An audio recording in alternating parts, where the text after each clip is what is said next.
Meditation and Spiritual Life, Swami Yatiswarananda. We are all immortal, but we do not know it. One might ask, granting that some of these highly illumined souls had existed before their birth into this world, what of us, ordinary human beings? Taken for granted that some of these highly illumined souls already had so many previous births where they uh, made so many efforts in the direction of illumination. What then of us ordinary human beings who are uh, t- tied down by their ignorance, deluded by their desires of the external bhoga? So, what will happen to us? The answer of Vedanta is that the spirit in every one of us is beyond birth and death, but owing to ignorance, the soul becomes identified with the body for the satisfaction of desires.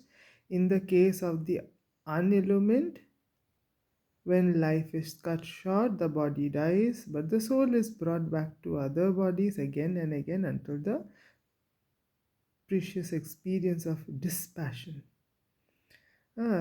detachment, the forerunner of the illumination, which takes one beyond the cycle of birth and death, is gained. In short, for ordinary human beings, um,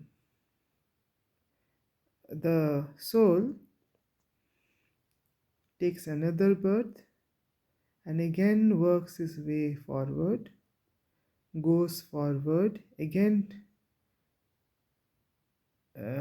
takes a new birth, and in this way cycle continues until totally disgusted with this cycle, gets the precious dispassion, as the word is, getting dispassion for the worldly pleasures, goes inward in the Nivritti Marga, works out his way and attains illumination. Our teachers tell us that human birth is a rare privilege. In this life, we are given the opportunity of attaining the highest perfection and truth. For not only divine incarnations and great illumined teachers, but also we, ordinary human beings, are manifestations of the same divinity. There are no doubt differences in manifestation, but the essence of divinity is the same. We are given the analogy of an ocean. The waves and the bubbles all are the same substance, different only in manifestation. Vivekananda has declared over and over again, each soul is potentially divine. Goal is to manifest this divinity within. So, ocean is, as if in this analogy, the universal mind, the cosmic mind, the Brahman. The waves and the small bubbles are the individual minds, the Jivatman. Wave and the ocean are the same. Wave is the potential, wave is the kinetic, wave is the Brahman, wave is the ocean is the Brahman, wave is the Shakti. One is a big wave, one is a small wave, one is just a bubble. So the difference is just in the manifestation.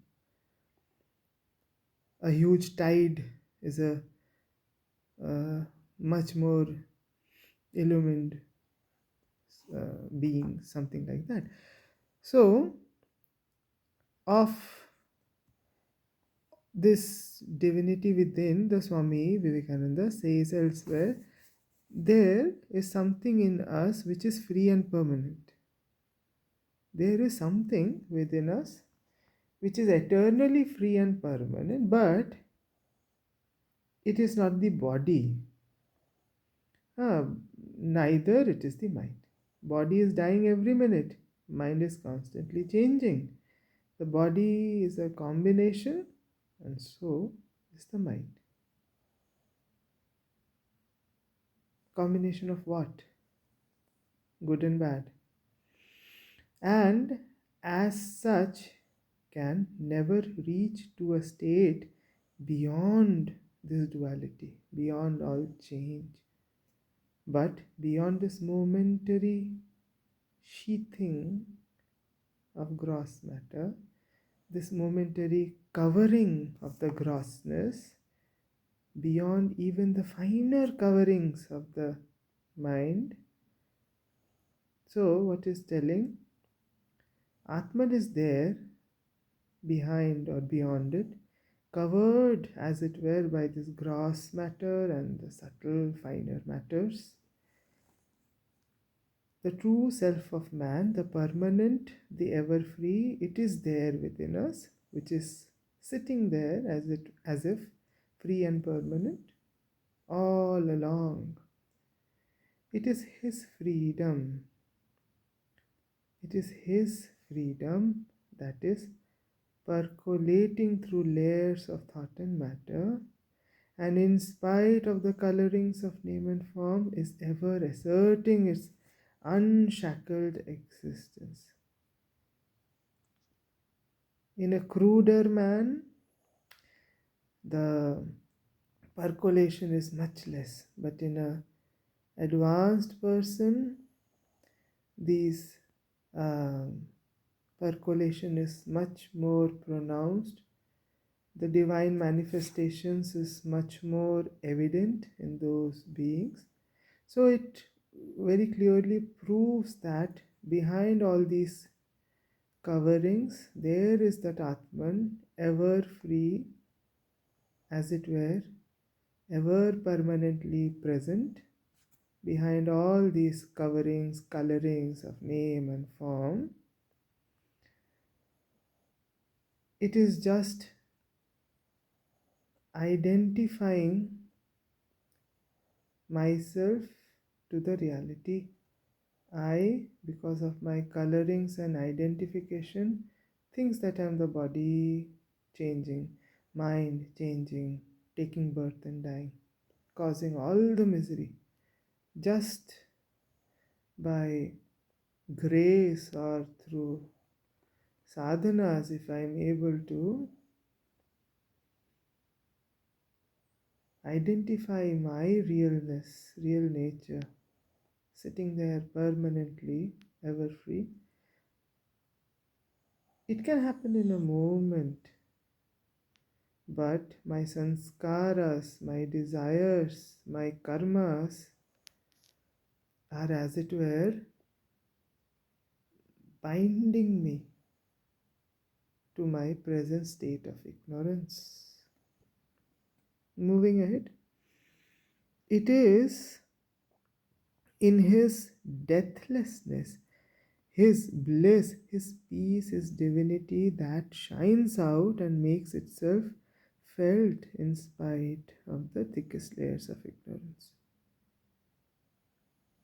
It is his deathlessness, his divinity, that shines out and makes itself felt.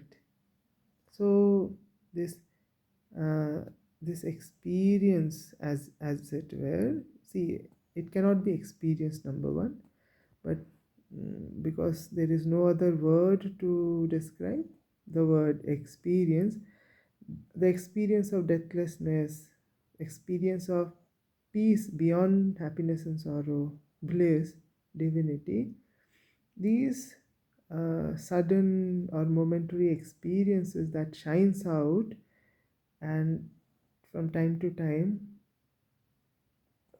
makes itself felt in spite of the thick layers of ignorance that I am the body and the mind. He is the real man, the fearless one, the deathless one, the free. This being, this Atman, this real self of man, the free, the unchangeable, is beyond all conditions. And as such, it has neither birth nor death. See, this beyond all conditions of caste, creed, religion, sex, so many distinctions and conditions have made us forget what the real work is, and we are constantly focused on the differences. That is what the world today has come to be. Without birth or death, eternal, ever existing is the soul of man. The Atman is to be realized how? Through faith, devotion to the idea that I am the Atman, devotion to those sages, seers who have actually realized, having faith in their path. Atman is to be realized through faith, devotion, and meditation. It is the same Atman that shines in our souls and also shines in all souls. What is shining through me, it is there in everyone, every living being around me. We all reflect the same light. It is the one infinite spirit. Why infinite? Because spirit is not finite, it's not limited to just my body, and it's not the locus is not in me, it is the locus is, as it were, infinite. There's no locus, no central point. It is the one infinite spirit which manifests itself through all individual souls. Analogy of the ocean, infinite as it were, and the waves are different individual souls. Ocean is in the wave is in the ocean. There is only one ocean.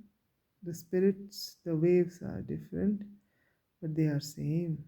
Self knowledge is the realization that the individual self, individual wave, is part of the all pervading spirit, the ocean. Attaining to the knowledge that I am the ocean, I am the infinite spirit, not the separateness I am constantly 24 hours feeling. Attaining it. Now, how do I feel? Having faith and devotion and working towards realization. How?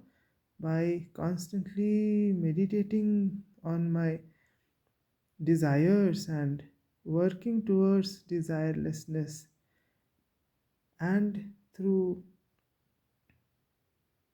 control of the outgoing tendencies of the mind and taking it inward. When the wave becomes calmer, the ocean, the depth of the ocean shines forth as it were. Let us, attaining it, all ignorance and desire, even in the subtlest form, disappear. So, attaining my real nature, obviously, the desire, even the subtlest desire, which causes the wave to be formed, disappears. And the ocean becomes calm, and everything below, inside it, is revealed. Let us then follow in the footsteps of the illumined ones, the path they have given us, the sadhanas, realize the divine within, and unravel the mystery of life and death, unravel what is inside the ocean. It may even be that after illumination we shall be enabled to return to this world for helping others, which is the case for Avatara Purusha, for divinely ordained beings Mm. Uh, we shall be enabled to return to this world for helping others to attain something of this divine knowledge, this spiritual consciousness, this realization of God in man.